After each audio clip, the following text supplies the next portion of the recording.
here we are with another video. We got some feedback. Some people even watched the video over full length. So I thought we make another one based on the feedback we got. Same game, Ferrite's driving, and I want to talk about my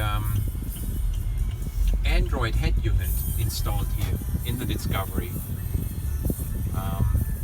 Most people think it's not possible to install an Android head unit and replace the original GPS unit installed. So I thought I'm gonna explain how I did this and what the pros and cons are.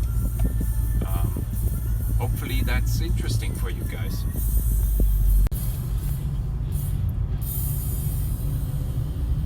So basically the stereo I have is the 6CD465. I don't know if that's what's called Logic 7. I don't think so. It's the 6 CD changer. It works really great, and it was still intact, and it still is. And I took the original display out and put this head unit in. And the way this works is that the head unit is wired into the aux input.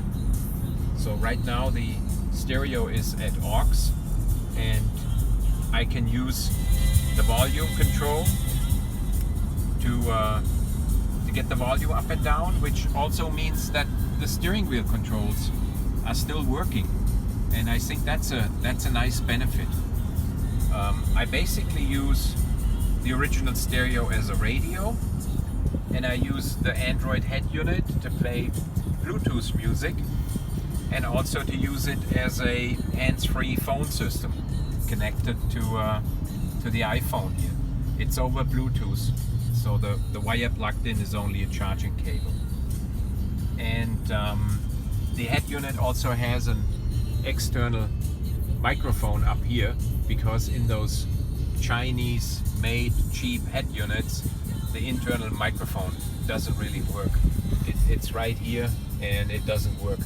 So I had to send one unit back and get another one, and I got me one with an aux input jack for the microphone, and then I bought a €8 microphone from Amazon, and this actually works now pretty good. You know, I asked the people I'm talking to how the reception is, and I mean how my voice sounds, and they said it's okay. And then I shifted over to the internal one, and it's really bad. So I can only recommend get a head unit with an external microphone jack. This is the buying criteria.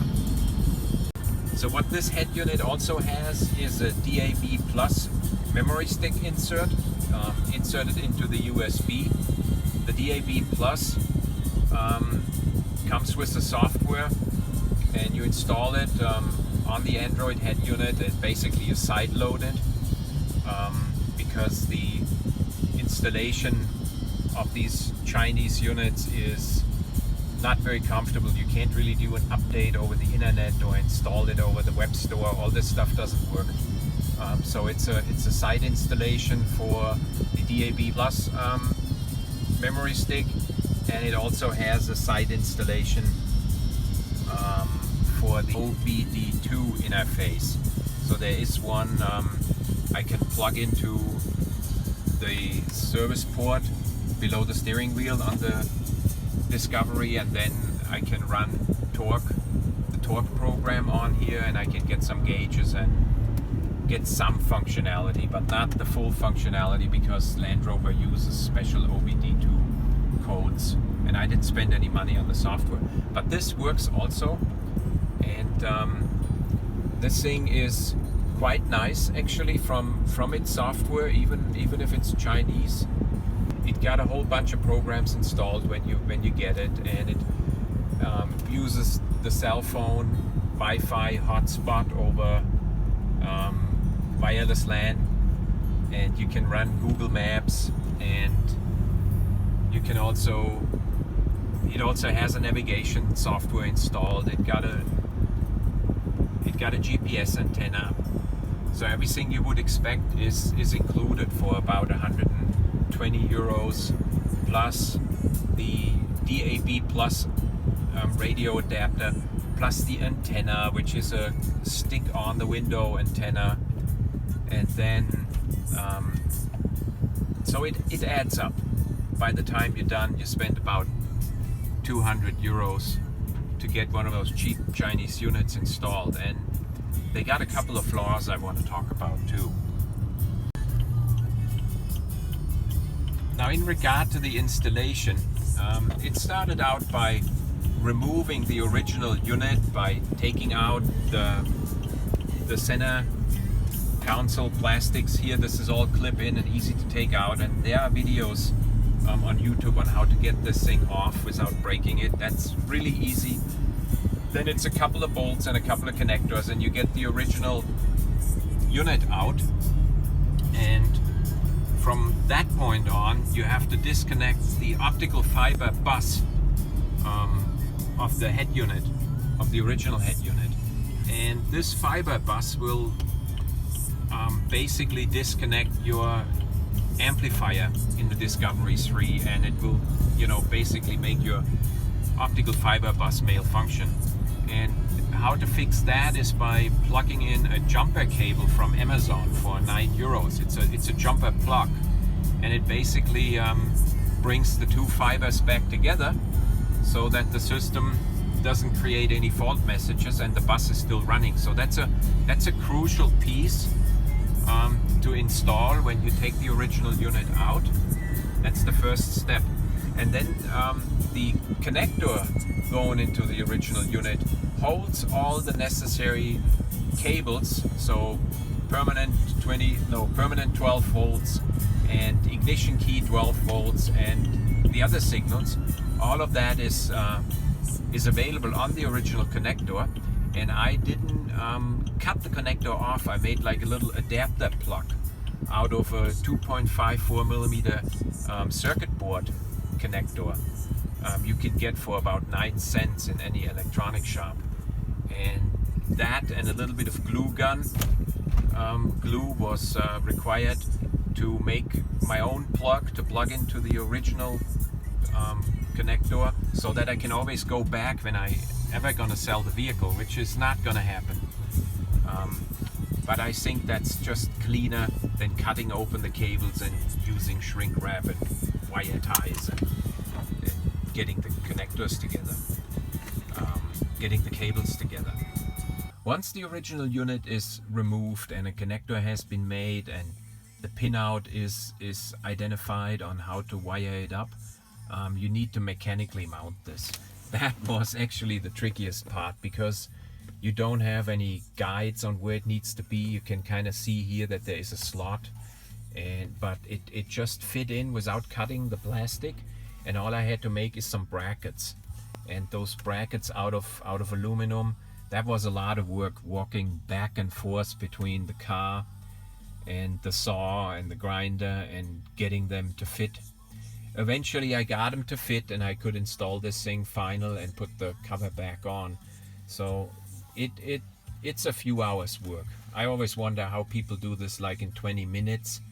And when I do something like this, and I don't consider myself completely stupid, I need 3 hours to make a bracket. And at the end it's still a little crooked, and it's not exactly where I wanted it, but I stopped working on it at one point. So this thing is doing its job, and I got now, again, the major functions. I start now with the rear view camera. I got Bluetooth music. I got hands-free phone connection from the iPhone with the external microphone up there. I got a DAB plus radio with a stick-on windshield antenna. And I got a navigation system here with the software from the Chinese right installed. And it's slow, but it's a very comfortable software. There's a lot of features, including road signs and things. I got the GPS antenna from this thing installed. It's right up there actually. See it sitting right here on the dash. It has a sticky back to it, and it does work, and the original antenna is no longer used. I can actually run the navigation and run Bluetooth in the background, and even a call coming in will work. So the system is not bad. See, there's the OBD torque program right here, and then it got some other nice features. I can do a GPS test here, which is pretty neat. It got a compass on it, and some other nice features, world clock, and what satellites we are getting, and the compass looks really neat, I think. So there are a bunch of nice features installed. In the evening, the lights on. These things will light up in the same green or orange, whatever I set it to, like the other controls in the car. Pretty nice feature. And of course it uses the wireless network from the phone, the hotspot. If you want to use Google Maps, that works too. What it does not have is this iPhone link. It has something similar where it basically multiplies the screen from the iPhone onto the navigational system, but that function is completely useless because it's actually not horizontal. It's then upright and you can't see anything, and it doesn't give you any additional comfort. It also has a logo, Landrover logo, when it boots up, which I find pretty nice. It got the clock right there, so it's a usable unit, and those are all the good features. Well, another benefit of this head unit is it comes with a rear view camera. It has the necessary input, and if you pick one Chinese unit, it has the camera right included, so for almost no money. And this rear view camera here in my car is installed in the center of the upper rear window, which I find is pretty neat when you have to back up on narrow trails because there's no room. And I use that basically not as a parking assist. I use it as an assist for pulling the trailer or backing up on narrow roads. So here's when I put it into reverse, turns it on. It takes a split moment. When I take it out of reverse, it comes back. Pretty neat. So here's the camera installed behind the glass, and I had to cut the foil what I put in for the tinted windows, and I think this is a pretty good spot and pretty easy to wire, versus the original ones are all down here somewhere, and they're really reversing cameras for parking. But this one is more for trailer pulling. It works pretty neat. And what's important is to use a camera without the LED lights, the night vision lights, because if you install it behind the glass, they will make a glare, and they don't work. So I had to actually send one camera back and get me another one without the lights, and that one was actually cheaper, so I'm happy with that one.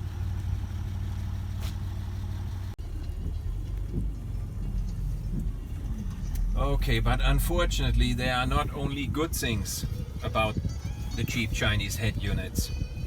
And the downsides on this particular unit is that the display is just not as bright. So on a sunny day, this is difficult to read, and it cannot be used as a navigational screen. It just doesn't really work. At least not for the driver, maybe for the passenger to operate it. So this is downside number one. Still, I desperately wanted the other features, so I went ahead and installed it anyway. And I'm a guy who goes to work on a full-time job. Usually when I drive, the sun is not up high anymore, and the vacations, I don't have any experience yet, but we'll most likely use our external GPS stuck to the window or use the phone like we always do. It's also more up-to-date than that software you find on the cheap Chinese head units. So that's point one.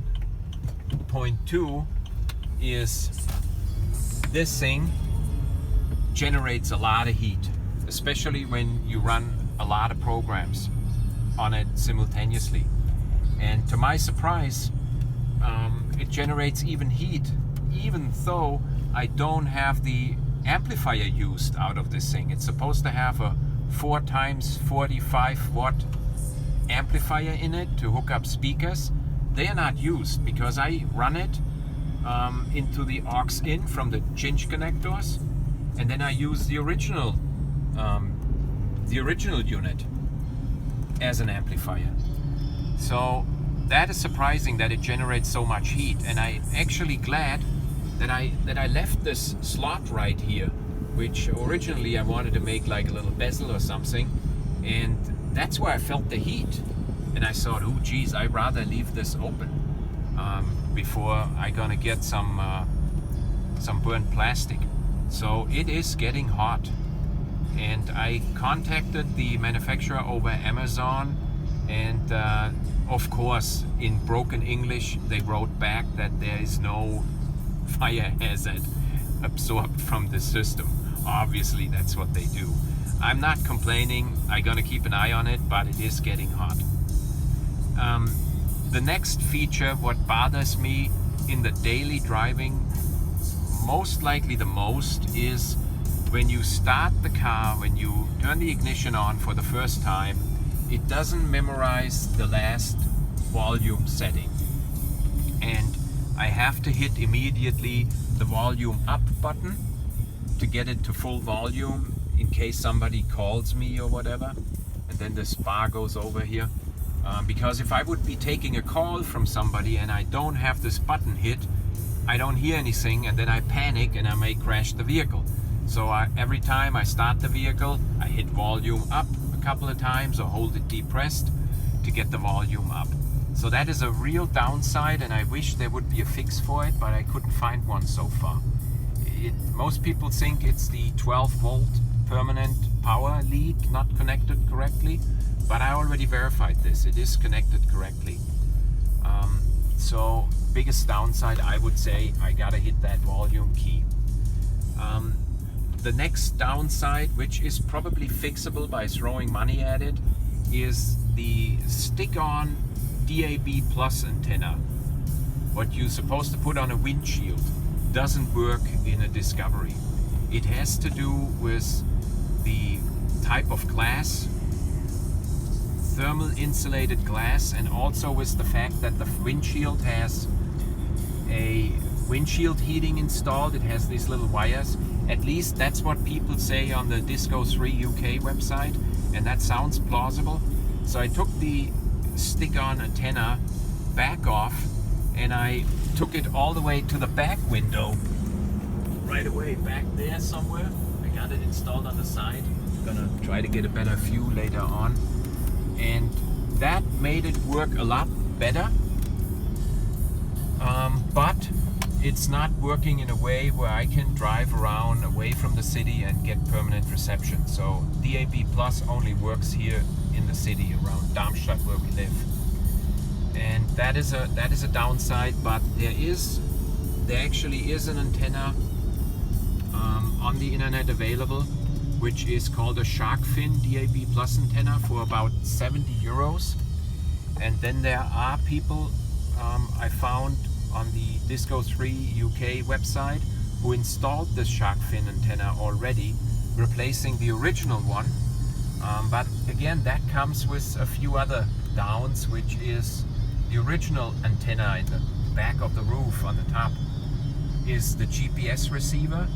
It's the radio antenna, the original radio antenna, and both of those basically are gone, and then you have to rely with the regular radio reception on that new cheap 70 euro Amazon antenna.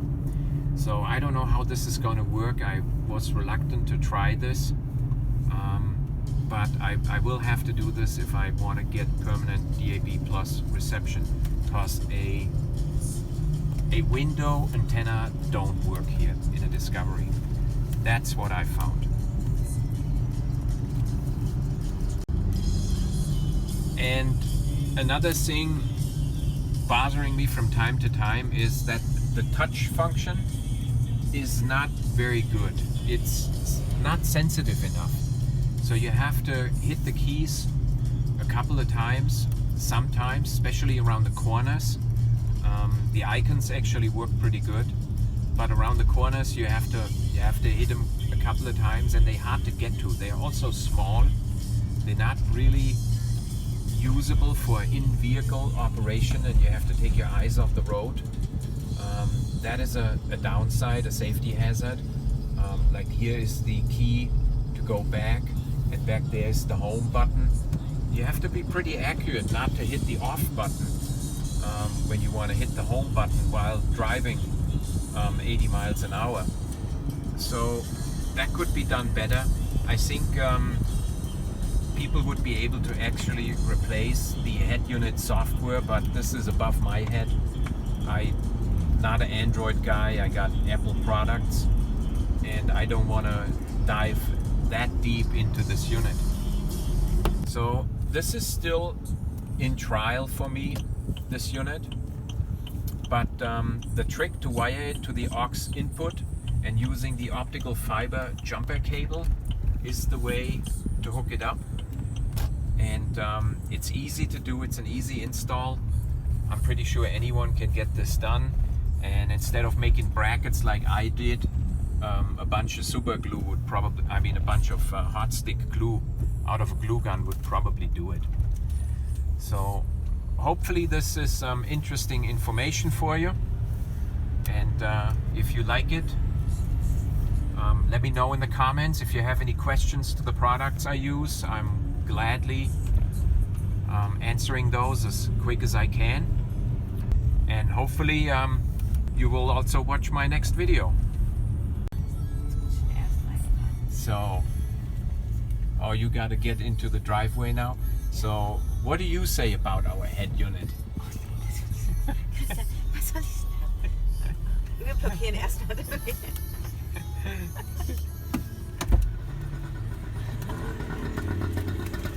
Ey, zurückkommen.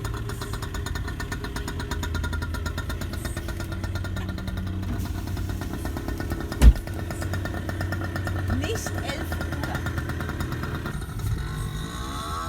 Just park it anywhere. This is not my car here. This is a rental because I'm going on a business trip tomorrow and all cars were occupied.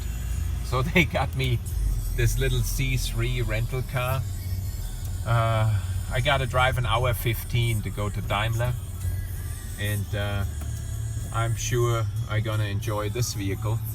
It takes 8 liters of gasoline when I drove it home. 8 liters for this little car, and basically all you need is the third gear. It doesn't really run good in the fourth one, and but it does take off really well in dense traffic in the city.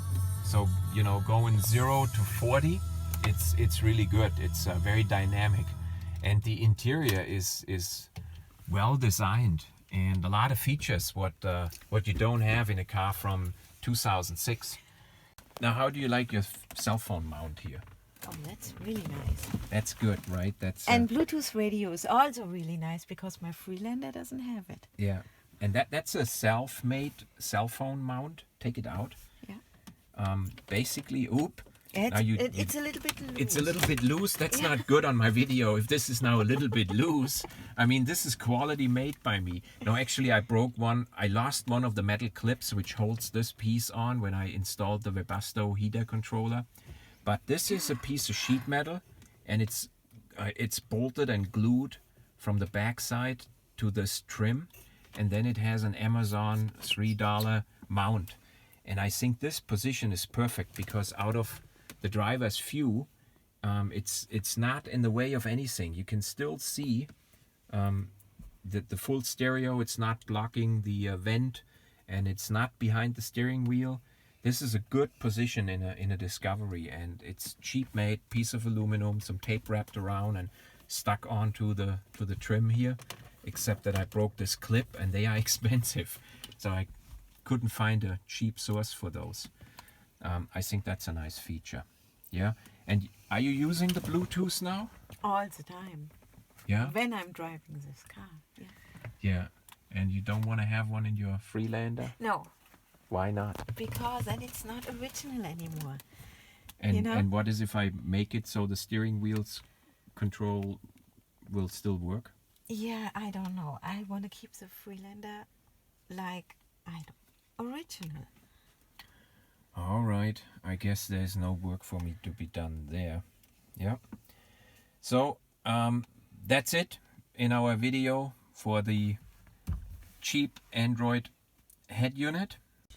So this is the rear window here. Oh, there's a cable falling down. That's not good for the quality of my work. We shove this back up there. That's probably the rear camera. Anyway, this is the DAB plus antenna stuck onto the rear window, and that's not good enough.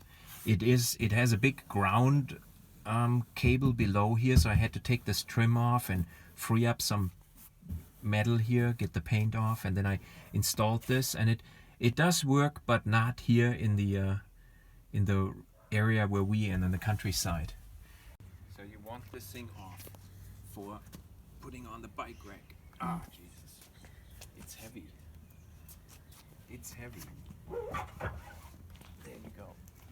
I put it on our trailer. Oh no, please don't. Put it We're on never here. going to get it off So of there. now you want the trailer hitch on. Yes. I don't think anybody needs to see this on video. Well, maybe our slide out. Yeah. Careful. So there's the trailer hitch. And we put this on for you Yes. so you can put your bike rack on. The key. I put it up front. Okay. Yeah. Thank you. Yeah. Yes.